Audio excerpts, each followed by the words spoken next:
Good morning. Good, good. Waiting. Good Oh, morning. okay, Thank you. okay. I'm sorry. Good morning. My name is Ada Burgoa. I was expecting to allow me to introduce 2 seconds. Can I share the. Buenos días, perdona, Ada, estaba yo ya escribiéndote, pues no te veía. Oh, no, Soy no, no. Yo Carmen. dije, no, no, ellos que estaban en el otro, en el otro link, pero ahora estamos. Perfecto. Ya, bueno, buenos días a todos.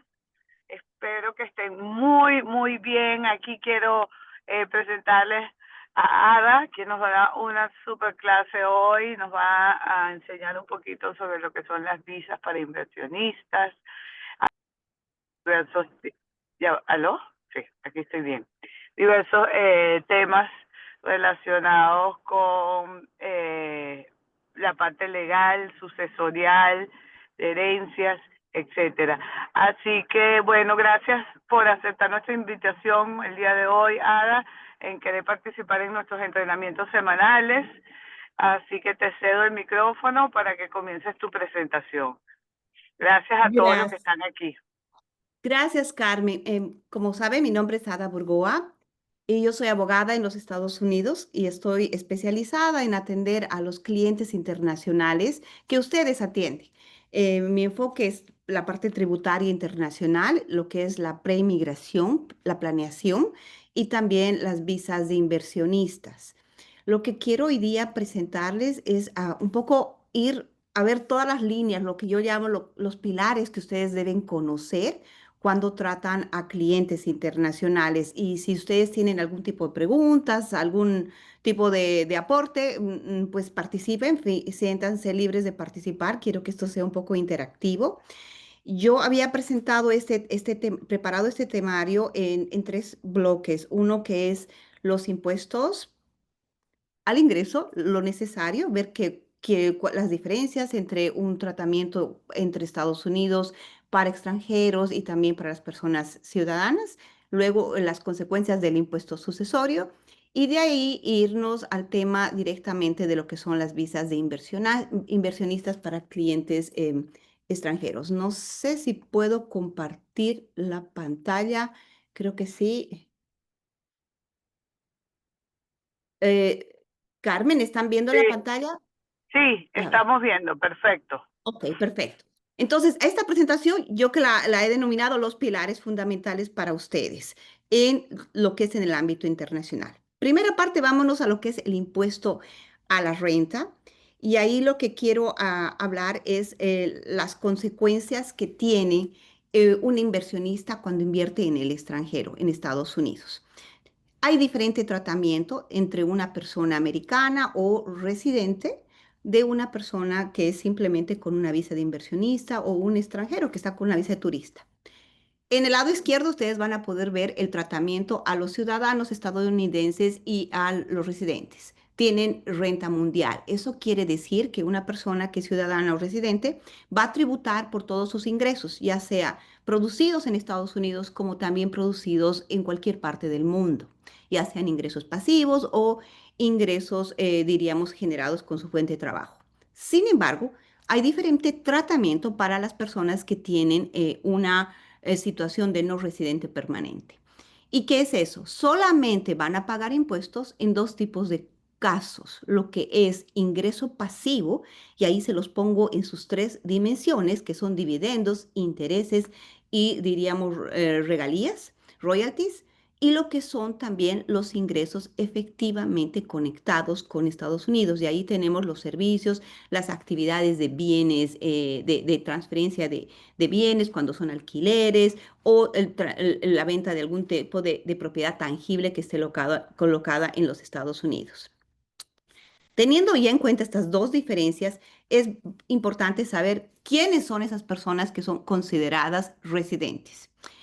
Sabemos que ciudadanos es el que tiene el pasaporte, pero residentes hay 2 tipos de residentes. Uno que es residente, el que tiene el green card, y ahí es la residencia ya desde el momento en que aplicas, ya muestras tu intención de residir en los Estados Unidos y ya tienes el tratamiento de residente.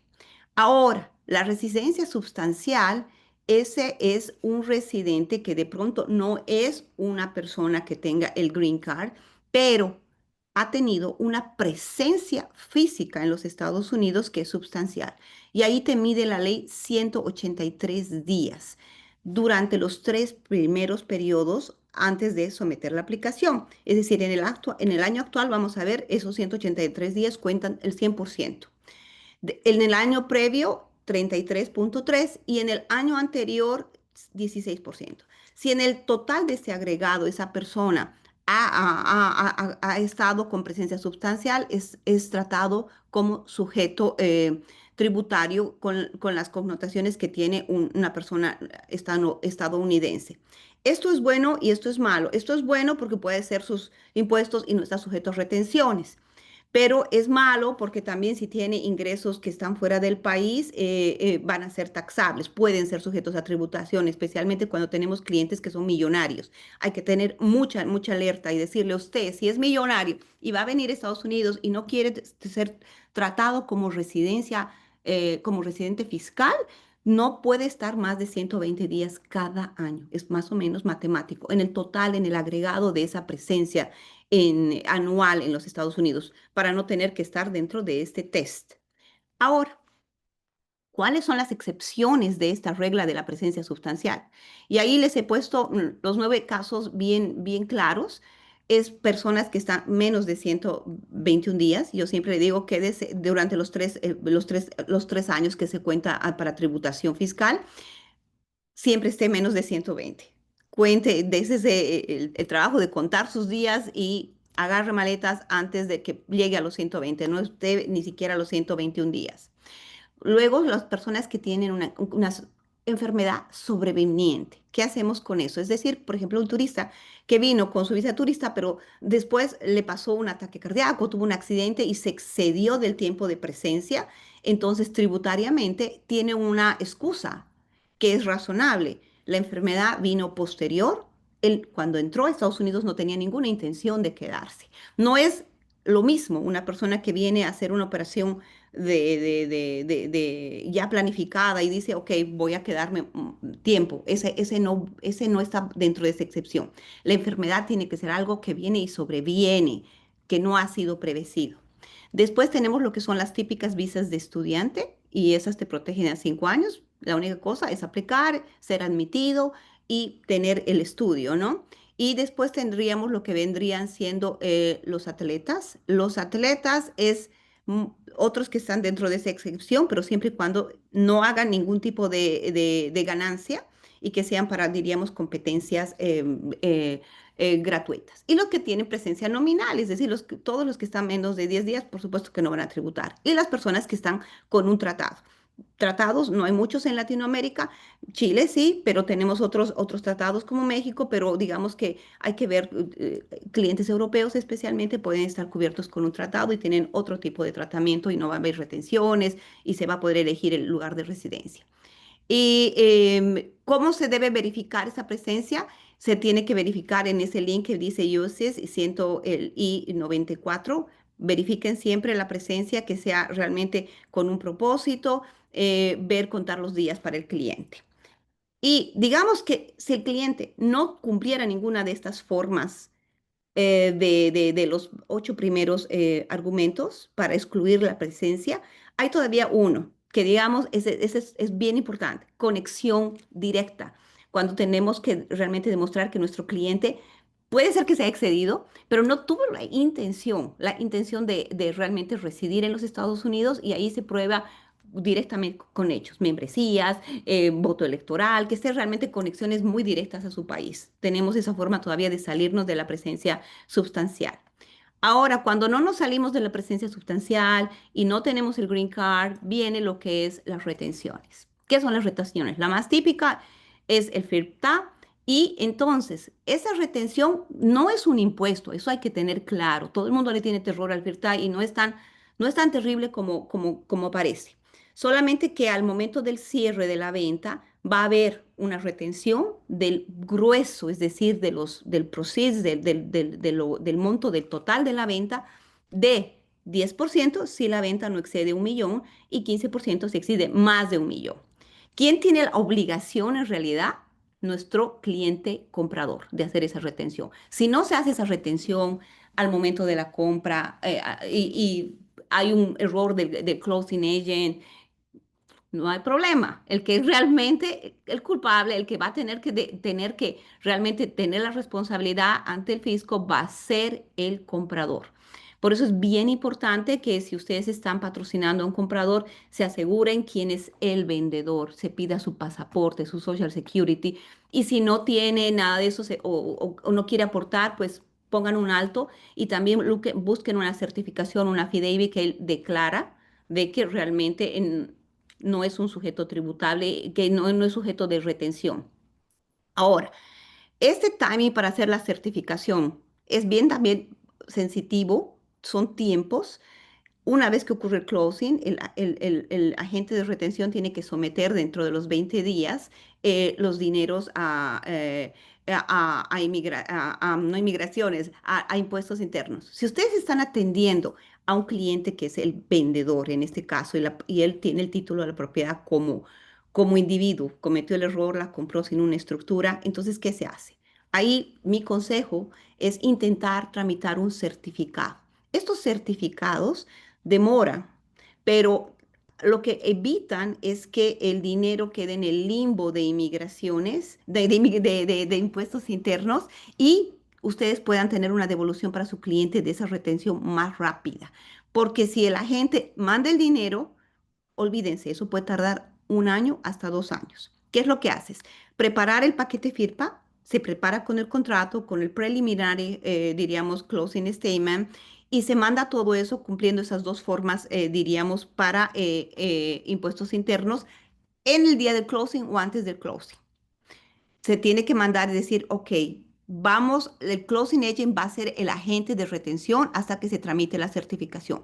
Si esa certificación es realmente bien documentada y se establece que el sujeto no va, nuestro cliente no va a tener impuestos que excedan el monto de la retención y que la retención en realidad excede lo que debe él pagar como impuesto por la transferencia, va a haber una retención. ¿Cuánto tiempo demora? Mi experiencia es que no es más de unos 8 o 9 meses. Hoy en día, mismo que estamos lentos, eso es lo que está ocurriendo.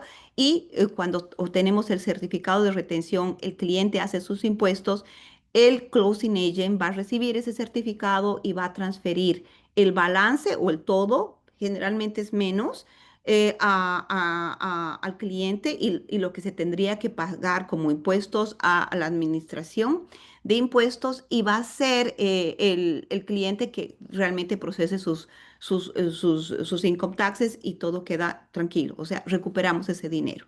Es un proceso largo, es un poco costoso, pero creo que vale la pena hacerlo y no dejar que el dinero pase directamente a impuestos y ahí el cliente tenga que luchar hasta tramitar su certificación, lograr la devolución después. Es dos pasos. Haciendo la certificación y que el dinero se quede en el closing agent, vamos a prevenir de ganar un poco de tiempo y el estrés y por lo menos sabemos dónde está el dinero. El único riesgo sería de que el closing agent entre en quiebra y ahí tenemos otro. Entonces tienen también ustedes que asesorarse con un abogado, ustedes mismos verificar quién es el closing agent, eh, cómo si está realmente con todo al día, para evitar dejar las manos en un privado que también tengamos esa consecuencia con el cliente. Lo que les aconsejo es en este caso ustedes den las ideas de contactar, pero no asuman ninguna responsabilidad, porque si no el cliente va a estar a ustedes incomodándolos por el resto después del closing. Hagan el liaison, mándemelo y yo voy a encargar de defenderles y a defender a su cliente. Aquí quiero poner una alerta, que ustedes nunca piensen que transferir el título luego a una LLC antes del closing o a una persona que sea ciudadana va a resolver el problema. Mucho cuidado. Uno, eso puede ser recaracterizado por la administración y tiene dos consecuencias. Puede ser considerado como un regalo, una donación, y ahí estamos queriendo salir de una retención que puede ser el 10%, que al último va a ser recuperable, a lo que puede ser un gift tax, que es 40%. Y para extranjeros no hay como que pueda luego contarse a una exclusión de 13 millones más o menos que está ahora, sino va a ser 40%. Y luego el otro closing, ya de la transferencia del LC al closing, otro 40%. Entonces nunca esa es una buena solución antes del closing para un cliente. Ahora, Después de que hemos visto esto de las excepciones, quisiera ver también cómo nos hacemos la excepción del FIRPA. Y ahí casi en Florida no se aplica, es muy poco porque tiene que ser la propiedad residencial y tiene que ser no en una estructura y tiene que ser menos de $300,000. Hoy en día realmente no he tenido recientemente casos en el que me puedo apoyar en esta regulación y el compromiso de que el comprador va a ocuparle el 50% dentro de los 2 próximos años, por lo menos como residencia, el 50% es posible. Pero por el precio realmente no he podido conseguir mucho apoyarme en esta regulación. Lo importante es tramitar la certificación cuando tenemos el FIRPA y que se les quede claro, hacer que el dinero se quede en el closing agent para evitar más demora en la devolución del dinero. Después, porque no se olviden que se tramita la certificación por un lado, el reembolso se tramita por otro y hay que hacer el impuesto a otro departamento. Son tres diferentes unidades que hay que coincidir, entonces es mejor tener en control el dinero en el closing age. Ahora, hablando de esto, quisiera hablarles un poquito cuáles son las estructuras de la entidad para un extranjero. Todos decimos la LLC, pero quisiera, y siempre deben tener ustedes la pregunta, ¿por qué la LLC? Y ahí les he puesto las tres diferentes formas, diríamos, de estructuras conocidas. La corporación, un partnership, que vendría siendo como una asociación, y lo que es la LLC. Entonces, en la corporación, ¿por qué es mala? Especialmente para real estate, porque es doble tributación. Eso significa que una entidad, o sea, va a tributar a nivel de la entidad y al momento de repartirse dividendos va a tener que pagarse impuestos y la tarifa es 21%, como ustedes saben. Entonces hay doble tributación que generalmente no es aconsejable cuando el cliente no va a tener tantos, diríamos, gastos que puedan offset al nivel de gastos. No lo aconsejo. Esto más es conveniente para empresas operativas que van a realmente tener, diríamos, mucha deducción y van a tener mucho gasto operacional, no tanto en real estate. Ahora, la forma de constitución de la sociedad es buena porque se paga no doble tributación y se paga a través de los socios y según la tarifa. Los extranjeros siempre van a pagar generalmente la tarifa más alta, al 37%, o lo mismo los fideicomisos. Entonces, puede ser, pero por lo menos no tenemos lo que es la doble tributación. Y la LLC es la mejor en los dos mundos porque la LLC nos permite elegir cómo queremos tributar. Uno, dos.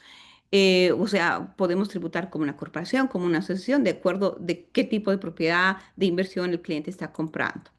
Ahora, necesitamos tener dos miembros, porque si no tenemos dos miembros, bajo la ley actual se entiende que es una entidad disregard, que es decir, transparente, y va a ser como si estuviera el cliente con un solo, como si la tuviera individualmente. Otra cosa que también quisiera que aquí tomen en cuenta es cuando los clientes están casados en un estado o en un país que tiene lo que es propiedad ganancial, que es community property.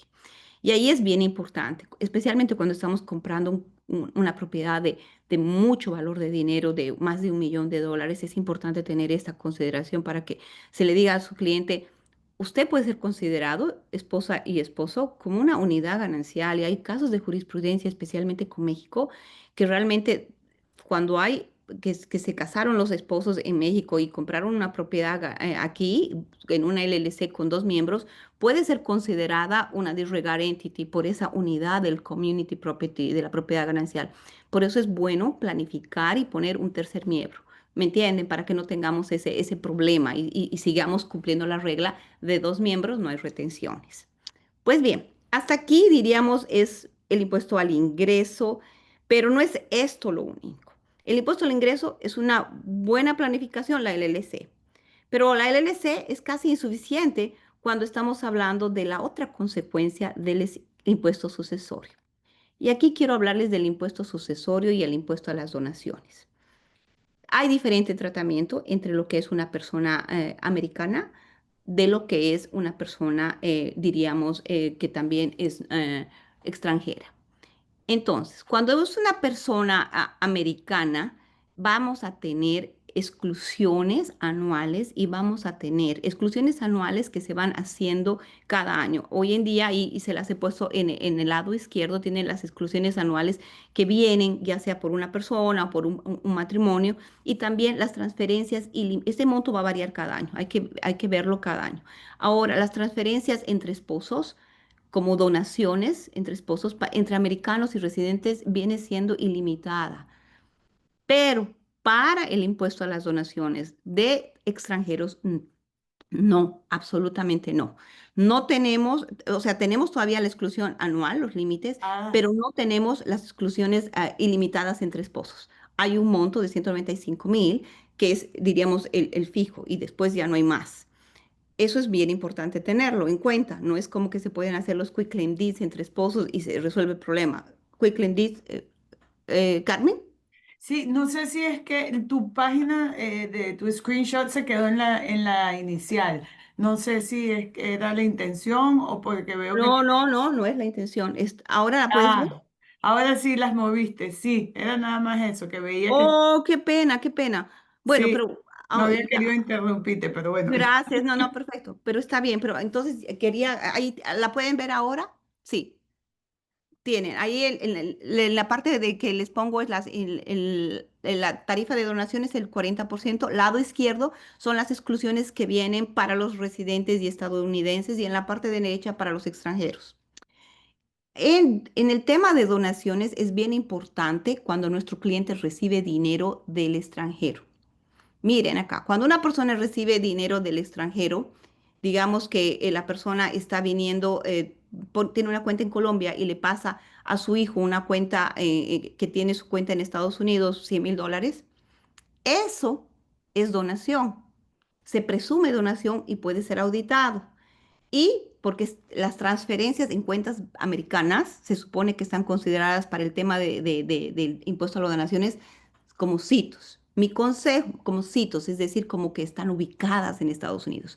Mi consejo aquí es bien importante. Cuando su cliente va a ser, por ejemplo, el padre le está dando, le está dando el regalo a su hijo para que vaya y compre una propiedad y ese va a ser el down payment digamos, $100.000 para la propiedad, que el padre le dé la transferencia en su cuenta en Colombia y individual del que va a recibir la donación. Y el que va a recibir el que recibe la donación de su cuenta de Colombia transfiera la cuenta a su cuenta personal en los Estados Unidos o a su LLC como contribución para evitar el impuesto de donaciones que son el 40%. Eso es sumamente importante asesorar a sus clientes al momento de estas transacciones. Después, en el impuesto quisiera hablar ahora del impuesto sucesorio, que también hay diferente tratamiento. Las exclusiones aquí no son anuales, aquí son que viene siendo para los ciudadanos, diríamos residentes ciudadanos, tenemos hasta casi $13 millones. Es decir, que solamente vamos a pagar nosotros el 40% si excedemos nuestro estate, nuestro patrimonio excede este monto. Sin embargo, un extranjero no. Solamente hay una exclusión de $60.000. Por eso es bien sensitivo cuando el extranjero compra su propiedad, la estructura en una LLC y fallece. Fallece. Entonces, sus beneficiarios ahí van a tener el problema de cómo la ley interpreta y las LLCs todavía están en la línea un poco gris de que pueden ser consideradas corporaciones o entidades. Si se consideran corporaciones domésticas, son sujetos al impuesto sucesorio. Son excluidas para el impuesto a donaciones, pero son sujetos tributables para el impuesto sucesorio. Eso puede significar que va a haber el 40%. Es por eso es bien importante. Ahí les he puesto más o menos lo que tendríamos por exclusiones también al impuesto, seguros de vida. Todos los proceeds que tienen de seguros de vida son excluidos. Todos los que vienen las cuentas bancarias con portafolio de interés, es decir, como un foreign account, una cuenta extranjera individual, sí, pero un portafolio de inversión, no. Es todo viendo qué tipo de eso. La ley ha puesto directamente específicas exclusiones. Los bonos municipales sí, o sea, esas inversiones están protegidas, pero no, no todo. Entonces es bien importante que estructuren, si va a ser un aporte, una compra en real estate, más de 100.000, más de $1 millón, perdón, que no se limiten a la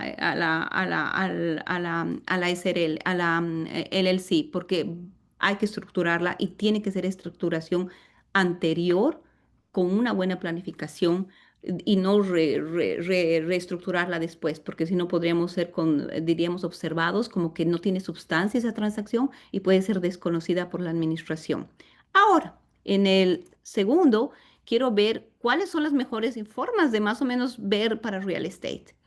En el lado izquierdo, la peor, comprar a nombre individual va a tener consecuencias de retención al impuesto del income taxes y va a tener consecuencias al impuesto sucesorio del 40%. Horrible. Esa hay que reestructurarla. Esa es el no para un cliente extranjero, que nunca va a ser al menos ciudadano residente.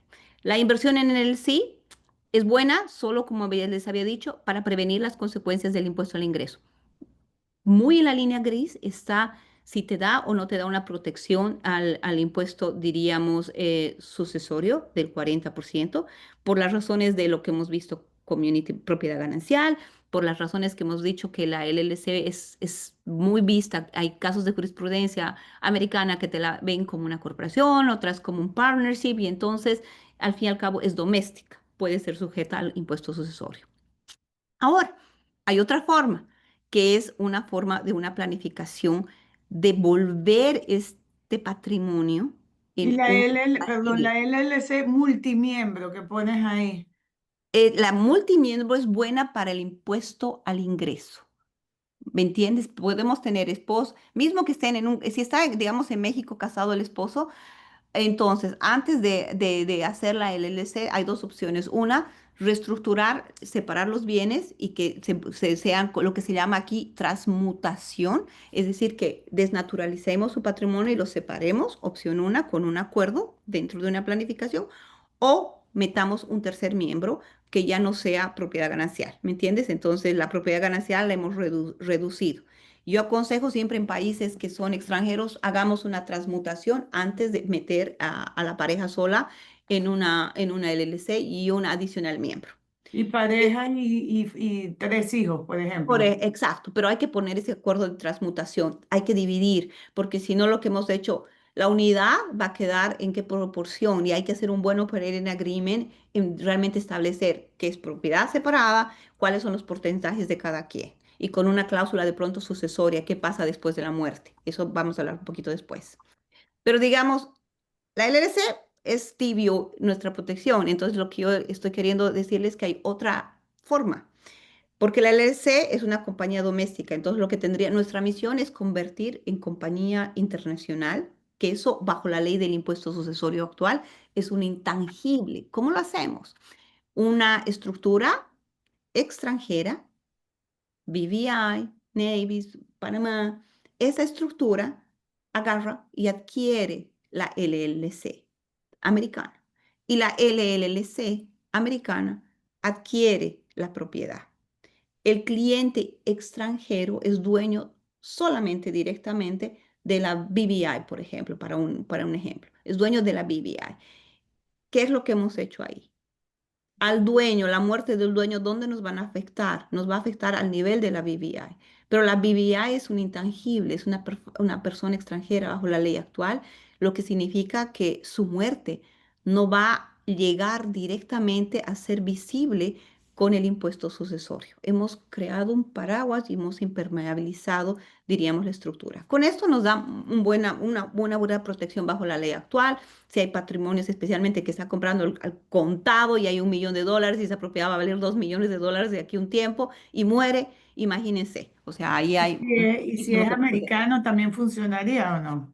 No, si es americano, no necesitamos hacer un offshore realmente para protección, porque no, a no ser que sea su patrimonio más de $13 millones.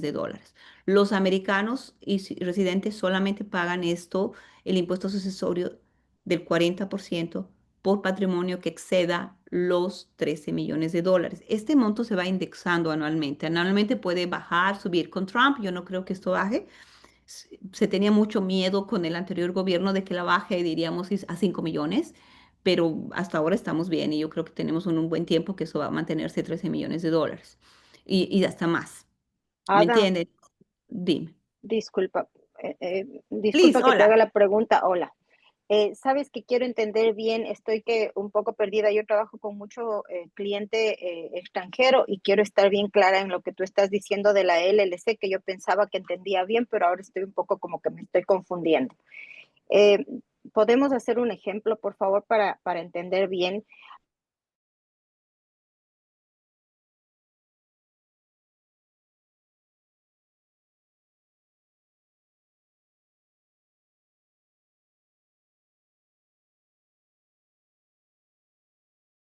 ¿Qué pasa si es que el papá muere? Eh, para mi entender, la LLC, pues como es una compañía, pues sigue funcionando la LLC y no hay, no creo que hay que declarar ningún impuesto sucesorio, sino que la LLC continúa, pues, y las propiedades son parte de la compañía, esta LLC, ahora quedándose, digamos, para la mamá y el hijo. Eso es lo que quisiera que un poquito me expliques a través de este ejemplo, cuáles son los errores que estoy teniendo en mi idea, por favor. Ok, mira, tenemos un caso específico. Tenemos una pareja mexicana que de pronto está casada con lo que es comunidad ganancial, que es community property, que en Estados Unidos se entiende como uno solo, es una entidad. Y tenemos un otro miembro dentro de la LLC que es un ciudadano americano. Los tres son miembros, me estás diciendo. Sí, exactamente. Ellos dos siendo, digamos, extranjeros, la pareja, y el hijo siendo un ciudadano americano. Solamente quiero como para entender Te voy bien a el decir las caso. consecuencias tributarias y vemos, y no has hecho nada más. O sea, el inmueble se compró con estos, bajo esta estructura, mamá, papá y el hijo, ¿correcto? Sí, Ok, exactamente. entonces ahí tenemos, primera cosa, una entidad doméstica, doméstica. Eso significa que es sujeto tributable en los Estados Unidos. Es una LLC que generalmente tributa a través de sus miembros. Va a ser, no es una corporación. O sea, estamos en tienda, pero quisiera ver en el caso concreto si ese cliente ha tributado a nivel de corporación, cómo ha hecho sus impuestos, primera cosa. Claro, ellos tributan, bueno, esto no es que me pasa, pero es un ejemplo que quiero entender porque son varios escenarios de ese tipo, más Ok, o menos de mis clientes que tengo, pero ellos tributan todos los años, ellos están pagando sus no está bien. Y impuestos, declarando todo. en esta estructura no va a haber retención tributaria del FIRPA si mañana vende. Estamos bien. Pero si Sí, digamos el papá o la mamá mueren, se abre, se abre, diríamos, cómo transferimos esas acciones. Si la administración tributaria nos auditaría y diría, ok, hay la muerte de un extranjero, se están pasando cuotas de participación de ese extranjero, es un interés de un extranjero en una empresa, una entidad doméstica americana que tiene un bien en Estados Unidos.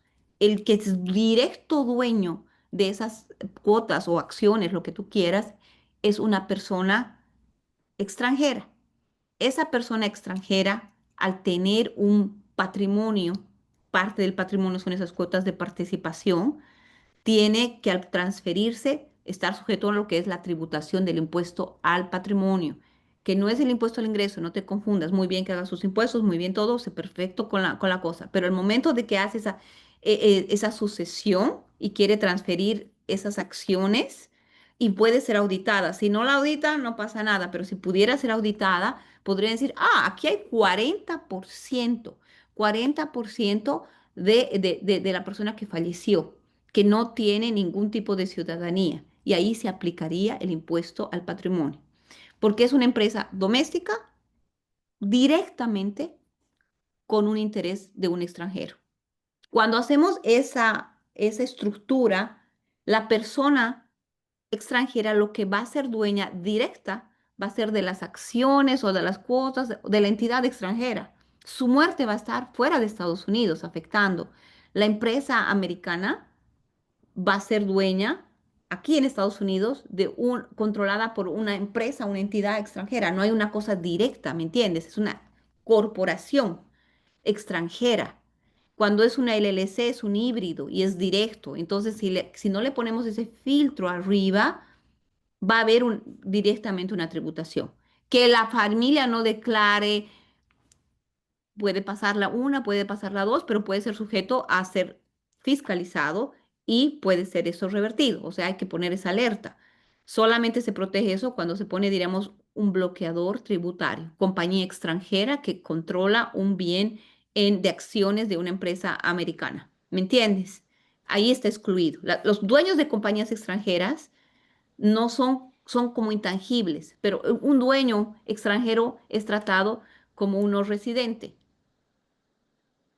Es como exclusiones que hace la ley en específico. En el caso perfecto tuyo, yo pediría que revise antes de hacer la compra, estructure en una entidad extranjera, esa entidad extranjera forme su LLC y el dueño de la LLC sea la compañía, no sea ningún individuo. ¿Me entiendes?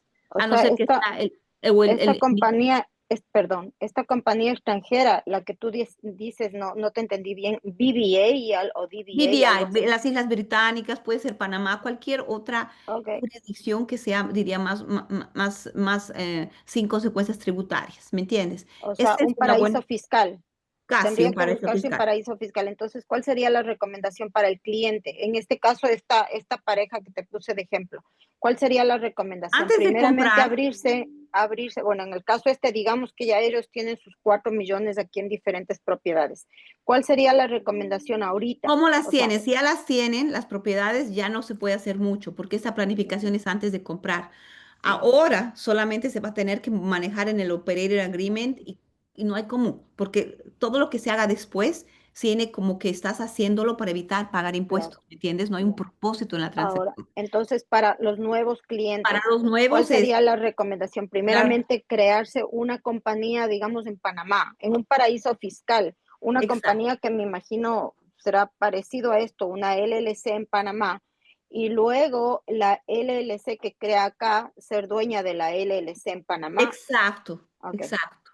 Y la LLC de la propiedad. ¿Y Entonces, cómo tributa la cómo muerte de nuestro tributa la LLC de aquí de Estados Unidos con respecto a la LLC de Eso Panamá? Porque elige, eso es optativo, porque la LLC va a ser controlada por una compañía extranjera y la compañía extranjera para el impuesto sucesorio no es sujeto del impuesto de sucesiones. Una compañía, una corporación extranjera está exento, es considerada un intangible. Un individuo es directamente sujeto del impuesto sucesorio. ¿Me entiendes? Por eso es bien importante esto, pero antes, después ya es casi como que no es posible. Pero hay otras formas, diríamos, en el caso ya está la situación hecha, cómo preveemos el tema del impacto del impuesto sucesorio. Y ahí les he puesto otras alternativas en la última columna, que son los seguros de vidas. Los seguros de vida en Estados Unidos son, diríamos, absolutamente excluidos del impuesto sucesorio. Los bonos municipales. Entonces, por ejemplo, si el cliente ya cometió el error de comprar sin una estructura bien hecha, pues puede realmente tener la posibilidad de adquirir una póliza de seguro y estar pagando un premium y ese monto de la póliza de seguro al fin y al cabo va a ir libre de impuestos y va, diríamos, offset, va a ir como mitigar los impuestos sucesorios. Otra forma es bien importante tener siempre estas propiedades con deuda, porque el impuesto sucesorio se pagan sobre lo neto. Entonces, es importante que si ha cometido eso, la tenga con deuda, siempre la tenga con deuda y reinvierta en sus ganancias en otra propiedad, ¿me entiendes? Reinvierta, pero no la tenga limpia, no la tenga limpia porque ahí va a tener esa contingencia del impuesto sucesorio. Y la otra es ver si el cliente tiene un domicilio en un país contratado con Estados Unidos, que son muy pocos para el impuesto sucesorio, especialmente eso más es para europeos que para nuestros clientes. No sé si está más o menos clara lo que te estoy queriendo decir, Liz. Quiero que tengas las ideas claras. te tengo otra pregunta, Claro. Ada. Eh, ¿Qué pasa con el trust y qué pasa con el will?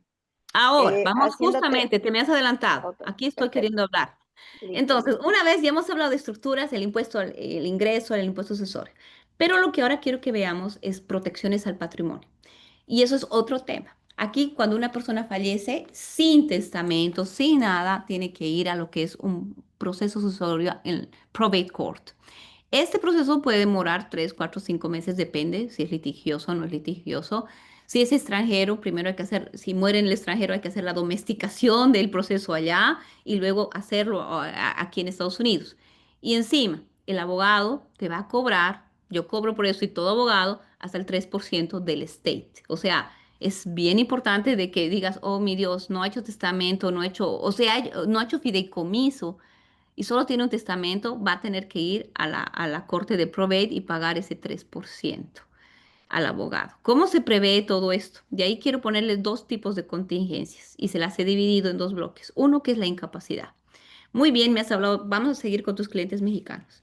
El cliente mexicano, por ejemplo, tiene un problema de salud y está declarado incapaz mentalmente. ¿Qué se hace con su poder de decisión, su voto? ¿Qué se hace con su patrimonio, sus otros bienes que tiene en Estados Unidos? Hay que ir a la corte otra vez, pedir un guardianship. Ese es un proceso que demora mucho tiempo y también es costoso. ¿Cómo se evita con un durable power of attorney? Solo un documento que en vida el cliente, al momento que eso es bien importante cuando se trata con clientes internacionales, se le diga, ok, vas si en caso de que tengas una incapacidad, pero estés vivo, ya sea, no sé, cualquier tipo de incapacidad que a usted se les pueda ocurrir, pero no pueda tener decisión, poder de decisión, con ese durable power of attorney, dándoles poderes a la persona de su confianza, inmediatamente, al momento de su incapacidad, al momento de la firma, ese documento se activa. Entonces ya no tenemos que ir a la corte y lo protegemos en el tema de incapacidad. Eso es tanto para las personas residentes, ciudadanas y para todos, ¿no? Y los extranjeros. Lo demás es también el otro poder que se tiene que dar para decisiones médicas, que es importante, si tiene, quién va a tener la información médica, quién va a tener, diríamos, derecho al acceso de su información. Y también otro poder que es importante ver qué va a pasar en caso de muerte. ¿Va a ser cremado? ¿Va a ser incinerado? ¿Va a ser enterrado? ¿Cómo quiere que evitarle a los beneficiarios tomar esa decisión? Que él sea el que decida en vida? Son pequeños documentos, pero que deben toda persona, yo creo, tener esto, ¿y no? Para precautelar estas contingencias de vida. Y especialmente ahora los inmigrantes que están con las órdenes de deportación y han hecho mucho patrimonio y me piden, ¿y ahora qué hago si mis hijos, tengo hijos menores? Solo es hacer estos documentos para evitar de que el proceso de la corte les quede, diríamos, no pueden ni siquiera tener el tiempo de hacer este proceso en la corte cuando están ya a punto de deportarse. Es importante tener este set de documentos de incapacidad. Pero ahora hablaremos de la muerte. Y en la muerte tenemos muchísimas formas. Lo que vemos que lo he puesto en palabras como transmitir lo que es el Lady Bird, que el usufructo hasta los últimos días es como un Lady Bird, como lo conocemos a nosotros, un usufructo hasta los últimos días, ¿no? Es decir, yo tengo mi propiedad a nombre de Ada y me transfiero a Ada misma por vida y a mi muerte va a tener, no sé, mi vecino, mi hijo, quien quiera. Entonces, esta es la protección más económica, es para gente más doméstica, porque ahí no te estoy midiendo las consecuencias, diríamos, del impuesto sucesorio, solamente te estoy midiendo la protección de no que vayas a un proceso de sucesión en la corte. Especialmente esto es para personas que tienen un bien, la primera residencia y la pasan así con ese Lady Bird, que eso es súper económico y rápido, pero y te reservas el poder de transferir el bien en vida, hacer cambios, pero a tu muerte ya no tienes que ir a la corte. El título ya pasó directamente a los beneficiarios y estás bien. Para los extranjeros no tiene esa consecuencia del impuesto sucesorio, entonces eso van a estar, siguen sujetos al impuesto sucesorio. Para los nacionales, hasta los 13 millones. Ahora, el testamento es y no es una buena protección.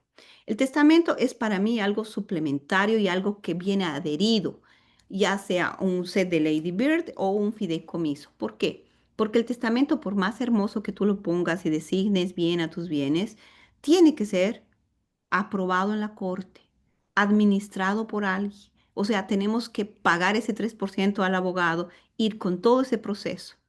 Entonces no es suficiente. Nos ayuda, le da luces a la corte de que si todo está bien, lo va a aprobar y se va a decir y se va a distribuir el patrimonio de acuerdo al testamento, pero no te evita el camino a la corte.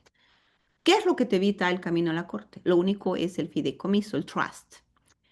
El mejor fideicomiso es un trust revocable que va. Yo decido en vida quiénes van a ser mis beneficiarios y a la muerte decido también quién va a administrar esos bienes, si van a recibir todo el patrimonio de una, si van a pasarlo a otro fideicomiso y mis beneficiarios tienen incapacidad y van a administrarlo por generaciones. Decido cómo quiero que sea mi patrimonio administrado. El fideicomiso no necesita aprobación de la corte, es decir, que automáticamente los bienes que yo paso al fideicomiso van a ser administrados de esa manera. Y si es un fideicomiso revocable, yo sigo teniendo el control del patrimonio. ¿Me entiendes? Sigo teniendo el control del patrimonio y no pierdo absolutamente ningún control. Esa es, diríamos, la mejor, diríamos, planificación de pasar el dinero de generación en generación y evitar lo que vendría siendo la administración de la corte. En la segunda les he puesto, diríamos, los requisitos, y aquí va más un poquito para lo que es el revocable o no grantor trust para los extranjeros y el no revocable, que es, diremos, que yo agarro. El revocable es que yo voy a mantener el control. Yo, Ada, me designo a mí misma como que voy a manejar mi propiedad. Si va a ser irrevocable, es que ya no puedo desdecirme.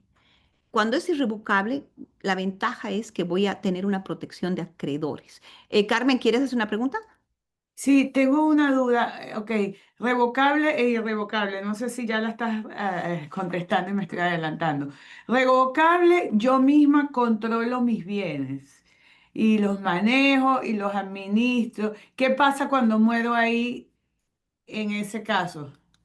O sea, irrevocable, la diferencia es que yo digo, ok, ya yo no controlo esto, se lo doy a mi hijo Diego. Ok. No ¿Por estoy qué? muy clara en las diferencias. Bien fácil. Revocable, sigo yo siendo la... Primero vamos, ¿qué es un fideicomiso? Un fideicomiso es, diríamos, una ficción en el que yo, es como, pónganse una canasta. Ese es el fideicomiso. Ahí tengo que poner todos mis bienes o los bienes que yo quiera. Es revocable porque yo sigo siendo el dueño de la canasta. En vida yo voy a poder vender, usufructuar, cambiar mis beneficiarios, hacer lo que yo quiera. Eso es un fideicomiso revocable, otorgante en español, o lo que vendría siendo algo que yo puedo cambiar. Se vuelve irrevocable el día de mi muerte. El día de mi muerte se va a volver irrevocable y va a ser distribuido mi patrimonio, lo que he puesto dentro del fideicomiso de la manera que yo lo decida. Puede ser de que yo decida que pase ese patrimonio a diferentes otros fideicomisos para mis beneficiarios específicos y siga alguien, ya sea un individuo o un trustee, un fideicomitente corporativo, quien lo administre esos bienes. Entonces, así lo decido. O también puede ser que yo diga distribución directa del patrimonio, no solamente del ingreso. Ya depende, cada caso es diferente. Las gentes que tienen hijos con incapacidad generalmente quieren un trust que sí ha continuado. Personas que quieren que tenga que se les distribuya inmediatamente a sus hijos un bien por participaciones o diferentes assets, depende. El irrevocable en vida es diferente. El irrevocable es más aconsejable para personas que tienen muchos acreedores o personas que tienen mucho patrimonio y quieren y que van a tener más de 13 millones de dólares en su patrimonio al día de su muerte y lo que en vida se está previniendo, planificando, traspasando ese dinero a ese patrimonio a los beneficiarios en vida. Eso salimos del patrimonio, es totalmente irrevocable, lo paso a nombre de otra persona, pero también ya pierde el control. Depende de cada caso. Si lo que quiero es mantener el control y no me importa los 13 millones de dólares que van a ser sujetos del impuesto accesorio, revocable. Para los ultramillonarios, de pronto una porción del patrimonio irrevocable es importante. Reducimos el patrimonio del Estado y lo pasamos a un fideicomiso. Y sigo diciendo cómo va a ser administrado. Y si quiero seguir manteniendo control, le puedo poner un director. Pues hay maneras no tan directas de mantener el control que son permisibles legalmente, pero sí es posible. Entonces, eso es lo Puedes tener los dos. se puede tener los dos, generalmente es los dos. Y la mejor planificación es tener un testamento. ¿Por qué? Porque como hemos dicho, todo lo que yo pongo en la canasta está protegido por el fideicomiso. Pero ¿qué tal si yo pongo todo, digo, mi casa va al fideicomiso, todo, pero no he cambiado el nombre? La casa sigue a mi nombre. Entonces no está, necesito hacer un probate. Necesito entonces poner un testamento con una cláusula que me diga, todos mis bienes futuros ya que voy a adquirir van a ir y van a pasar al fideicomiso. Por lo menos eso que se me faltó poner, cambiar el nombre dentro del fideicomiso, ponerlo en la cláusula residual de un testamento. Es sumamente importante. No Y sé si cuando me está siguiendo. cuando uno compra una casa, tu casa residencial, ¿verdad? Entonces ya es mejor comprarlo bajo el nombre de un trust. Ok, si es tu casa residencial, tu primera residencia y tienes tu esposo, de pronto no hay nada más que hacer ahí porque es primera residencia, el esposo están casados con una comunidad ganancial y automáticamente va a pasar el título a él, ¿me entiendes? Porque van a estar como la han titulado la casa, como dueños con derecho de sobreviviente, va directo a él, ¿me entiendes? En el caso, digamos, de un matrimonio, lo que yo aconsejo es que se haga una planificación con un trust revocable, digamos, para todos los normales humanos que tenemos. Un patrimonio que de pronto es menos de 13 millones de dólares, un revocable. Un revocable, un testamento para que por si acaso tenga más bienes en el futuro o hay alguno que no lo haya transferido al testamento, pero quiero saber cómo va a ser distribuido y hacer mis documentos de incapacidad. Eso es lo básico que toda persona que tenga algo necesita hacerse. Para los más ricos, más sofisticados, pues irrevocable, ya un Dynasty Trust que sea de generación en generación, con un Family Office, hay diferentes planificaciones. Pero digamos, este es el set que va. No sé si quedó claro, ¿sí? Bueno, entonces ahora quiero pasar a lo más sexy de esta presentación, que es inmigración.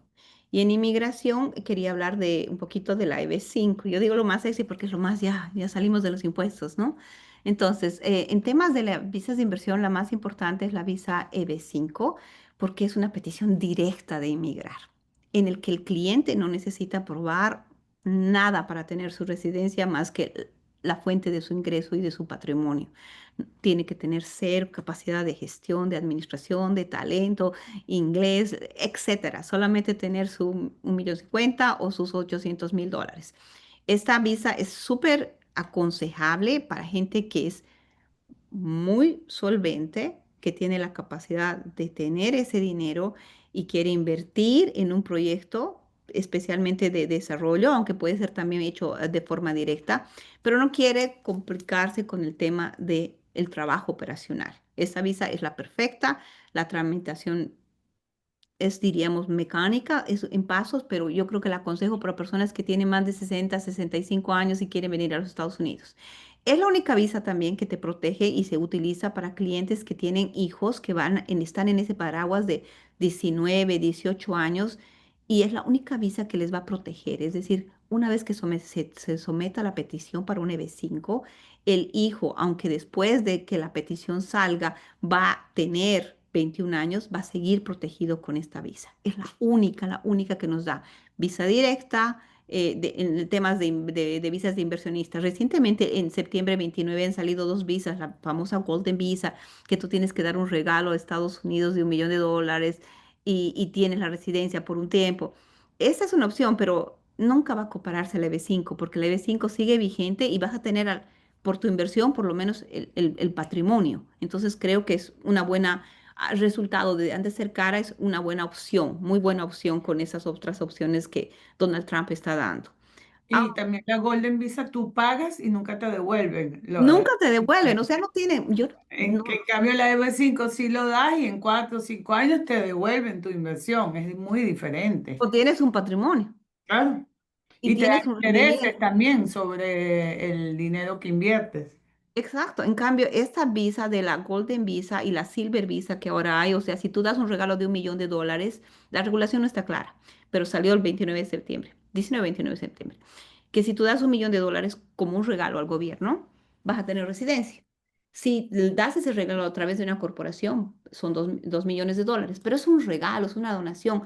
Entonces la EB5 nos sigue dando una alternativa espectacular, porque no es un regalo, es una inversión. Ahora hay que seleccionar bien el proyecto y ustedes ahí tienen que saber bien de hacer el chequeo bien al proyecto, de los rendimientos. Hay muy pocos todavía en Florida. A más inversión, yo como vendo la B5 para más inversión, es decir, 1.050.800.000. Si es 800.000, tiene que ser una área rural o alto desempleo. No tiene mucho sentido de pronto financiero para en temas de real estate invertir en 800.000, especialmente cuando los proyectos te pueden realmente financiar una parte. Hay muchas maneras de hacerla, entonces yo creo que la inversión por 1.050.000 te da un sentido en el sentido de una mejor inversión en real estate. Ahora, lo de los 800.000, la única ventaja es desde la perspectiva de inmigración, que es más rápida su procesamiento. Pueden salir en 5 meses con un proyecto rural, pero no tienen mucho sentido financiero en cuanto a real estate.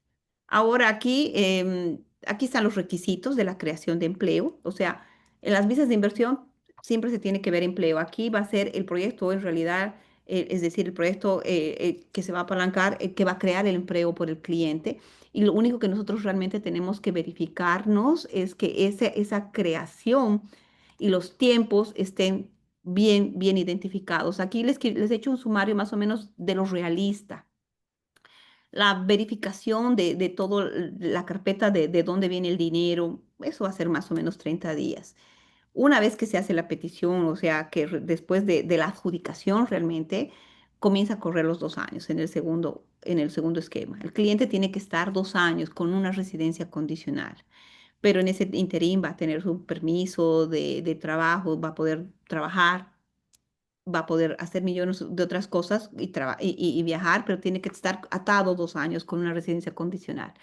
Antes de que se expire esta residencia condicional dentro de los 90 días, hay que remover las condiciones y someter la residencia permanente. En todo este tiempo, el proyecto tiene que demostrarse que haya realmente cumplido sus metas. Es muy importante, porque para que te den la residencia permanente es que haya creado sus 10 empleos cada año para ti, hasta sea y que sea rentable. ¿Cuándo te va a devolver el dinero si es que no compras?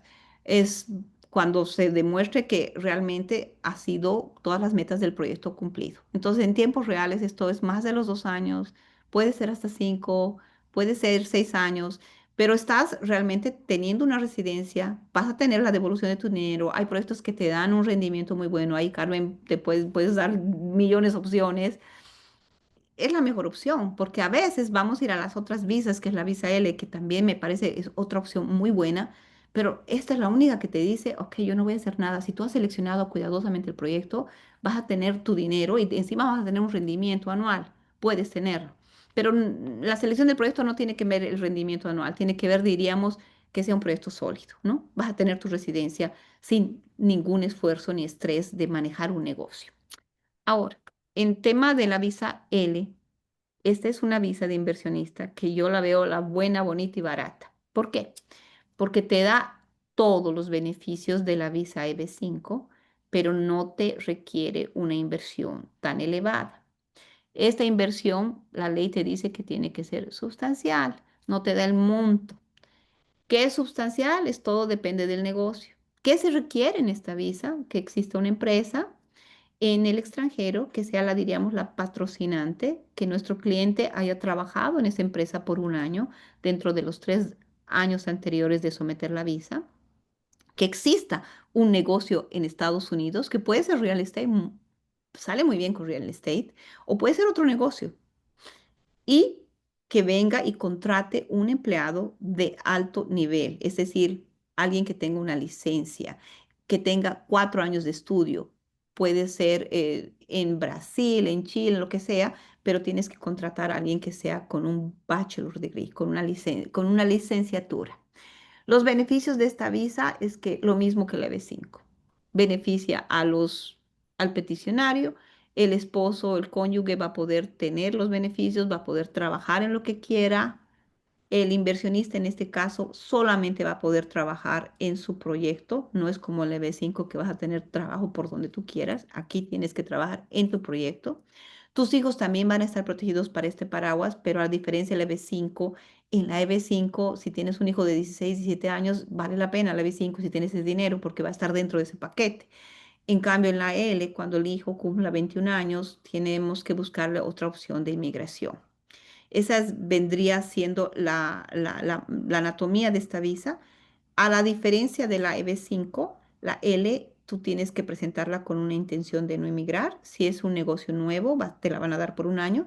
Si es un negocio existente, puede ser hasta por 2 años, pero tienes que tener un negocio operacional, tienes que abrir una oficina y mantener esa oficina y trabajar en esa oficina. En el Event 5 la belleza es que no haces absolutamente nada de ese estrés. Aquí tienes que crear una ganancia. Aquí tienes que crear por lo menos 1 o 2 empleos bien. Y ahora con esta administración Trump, yo estoy presentando ahora en esta semana 2 renovaciones. Estoy un poco sensitiva porque el cliente creó solamente 2 empleos y él había proyectado crear más. Veamos cómo va, pero no lo hizo. O sea, estoy un poco como que y ahora como dándole una explicación y viendo casos de ver que tienes que crear empleos, o sea, para la renovación. Después de la renovación, presentas la intención de emigrar y te da el mismo efecto, residencia permanente, la L.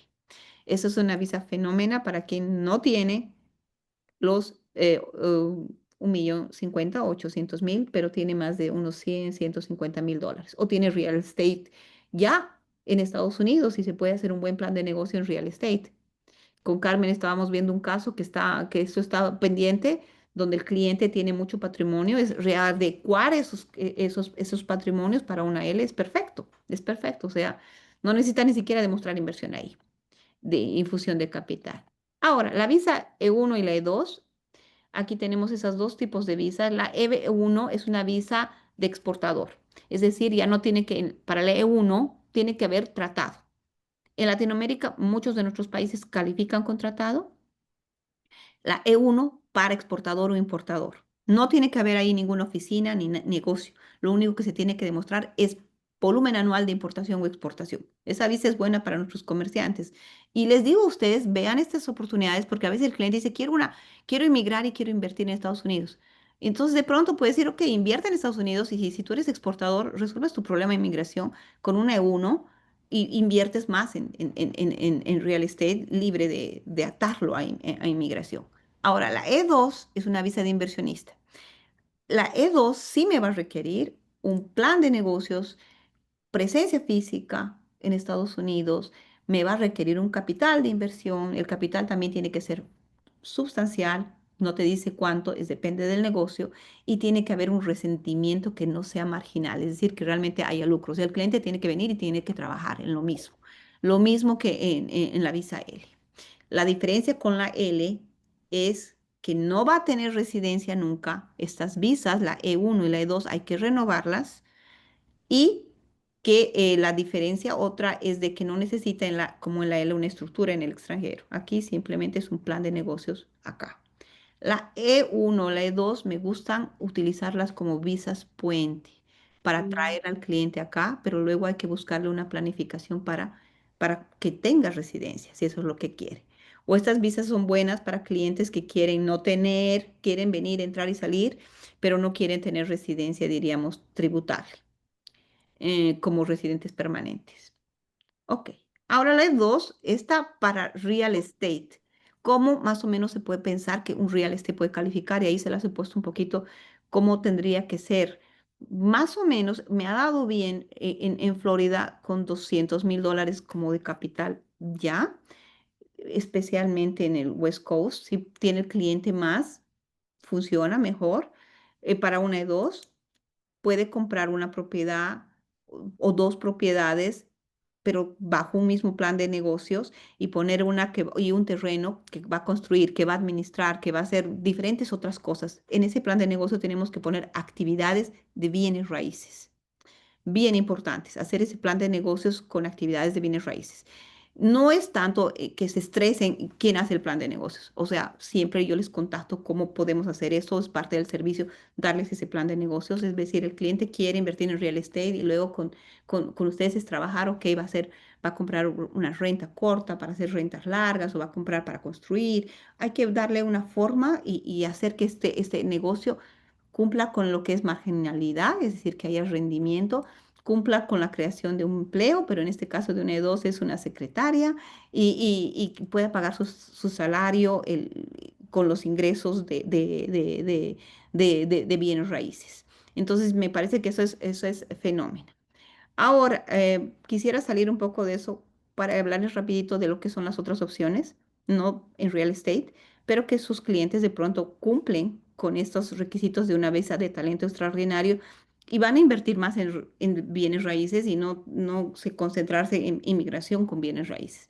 Eso es, visa de talento va a cualquier tipo de industria, de negocios, no solamente son los artistas, no se imaginen, he traído personas que vengan con credenciales de marketing, de dentistas diferentes. Los requisitos, si tiene un Grammy no necesitamos más, pero si es una persona mortal como nosotros, necesitamos, ahí se los he puesto, premios, reconocimientos, publicaciones, haber sido miembro de un jurado del trabajo que ellos mismos, similar al que ellos hacen. Todo eso en su país, no necesitamos probarlo aquí en Estados Unidos. Todos son los estándares, todos que se miden con su país. Esta visa también nos va a llevar a la residencia. Se necesita solamente dos cosas. No se necesita un empleador, se necesita un agente. Pero ese agente es alguien que realmente tiene un partnership con nuestra cliente, un acuerdo con nuestro cliente y lo presenta en migraciones. Esa persona no es que le va a dar trabajo. Esa persona es simplemente la persona que va a decir, yo soy de la misma industria o similar y lo estoy presentando para inmigraciones. En esta visa se tiene que ser muy cuidadosa en las trayectorias de nuestro cliente, en trabajar mucho su perfil profesional. El plan de negocios aquí es el perfil del cliente y ver todo lo que hizo en el pasado y ver cómo todo lo que hizo va a ser replicado en los Estados Unidos. Esta visa me va muy bien para quienes que no tienen capital de inversión, pero tienen una trayectoria muy buena. Los beneficios, lo mismo que en las anteriores, pero te lleva a la residencia y protege lo mismo a tu esposo y a tu cónyuge. La diferencia entre las visas de inversionista y esta es que el cónyuge, mientras esté el cliente con nuestra visa y no ha transicionado a una petición de inmigración con intenciones de inmigrar, es que no va a poder trabajar y va a estar solamente como acompañante. Ahora, la otra modelo de la visa es la visa EB1 de habilidad extraordinaria. Es la visa muy parecida a la O, pero a diferencia es que este cliente no va a tener, diríamos, la necesidad de tener un agente. Se va a autopeticionar. Y lo que se tiene que aquí demostrar que su propuesta va a reflejar una buena propuesta que mire todos los éxitos anteriores. Estas visas, esta visa va directamente con intenciones de residencia, la EB1, la estoy utilizando mucho ahora para personas que hicieron un asilo medio defectuoso, pero tenían esta oportunidad de hacerla. Entonces, paralelamente, hacer esta petición y luego hacer un waiver para luego pueda pedir la salida consular. Esta se ha vuelto como una visa estrella.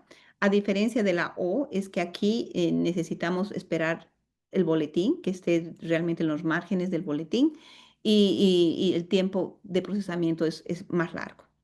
Y la última visa que les quería dar, que también es la EB2 de habilidad, diríamos, excepcional o cuando tienes un título avanzado, es decir, un profesional. Aquí ya no se mide tanto la trayectoria, sino se mide el profesional, su título, su licenciatura. Si tiene maestría, mucho mejor. Y si no tiene maestría, ver que tenga 10 años de experiencia. Eh, ¿Qué es lo que nos vamos a verificar con esto? Lo único es si no va a tener un contrato de trabajo, una propuesta de interés nacional. Salud, seguridad, economía. Identificar un problema del gobierno americano y hacer una propuesta del gobierno, de solución al gobierno americano. Te lleva a la residencia, lo mismo que en todas las de talento extraordinario, el cónyuge es solamente acompañante. Pero eso es una propuesta muy buena para gente que son ingenieros o en la entidad de salud, diríamos, funciona. Lo único malo de estas visas es que su procesamiento es más largo, más demorado, no como una visa de inversionista, pero más o menos para que tengan una idea. El motivo de esta presentación es darles una revisión de todo lo más o menos qué es lo que ustedes tienen que conocer y orientarlos. En las próximas podemos ir avanzando más en temas específicos y ir más profundo, pero espero si tienen alguna pregunta, me llamen, si tienen alguna duda, yo a sus órdenes. Y bueno, creo que nos hemos excedido, pero aquí dispuesta. Gracias, Ada. No, es que el tema es larguísimo. Es larguísimo. Yo creo que una hora nos quedó corto para esta presentación, pero excelente, excelente. A mí me aclaraste bastantes dudas y yo no sé si alguien tiene alguna pregunta, sé que nos excedimos, pero bueno, démelos unos 2, 3 minutos más para preguntas. No se duerman, yo sé que es un tema Sin árido. pena, Liz ya preguntó, Carmita, Eugenio, César. que Marinela, ¿quién tiene una preguntita por ahí? Estamos, aprovechen la oportunidad. Carla, cuéntanos. Ángela María, Lore, Ana. Hola, ¿qué tal? Sí, yo tengo una pregunta. Yo soy mexicana y tengo clientes en México. Muchas veces mis clientes se sienten más cómodos como teniendo una consulta inicial. Para esto, Ada, podemos contactarte acá donde nos das el contacto.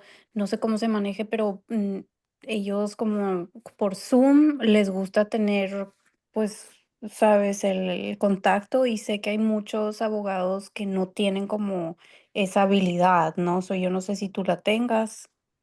Por supuesto, claro que sí, yo feliz de el momento que tengan un cliente, y claro que sí, virtualmente, mucho más fácil hacer un Zoom, la consulta va, ni se preocupen de que les voy a cobrar, eso va a ser con cariño, vayamos, es mejor directo a casos específicos, vamos, Ujú. como dijo Ulises, nos decía un hipotético, vamos a atacar ese hipotético y darle soluciones al cliente. Cuentan con mi respaldo, yo feliz de ayudarles, de veras, el equipo de Carmen siempre le he dicho, Carmen. Voy a ayudar a tu equipo feliz de la vida, en todas las cosas. Y lo mismo web seminars que ustedes quieran, me encanta. Buenísimo. Perfecto, muchas gracias. Entonces, Ada, estaremos contactándote. Estoy Claro que trabajando sí. con Un el WhatsApp, consulado. claro que sí, ahí tienes mi Sí, WhatsApp estamos y en mi email. contacto con el consulado mexicano, o sea, sería bueno poder hacer esa conexión. Claro que sí, yo feliz, Ok, feliz. gracias, chicas, gracias. Qué Mm. bueno, Lore. ¿Alguna otra preguntita por ahí? Que estamos, bueno, corriendo sobre la hora.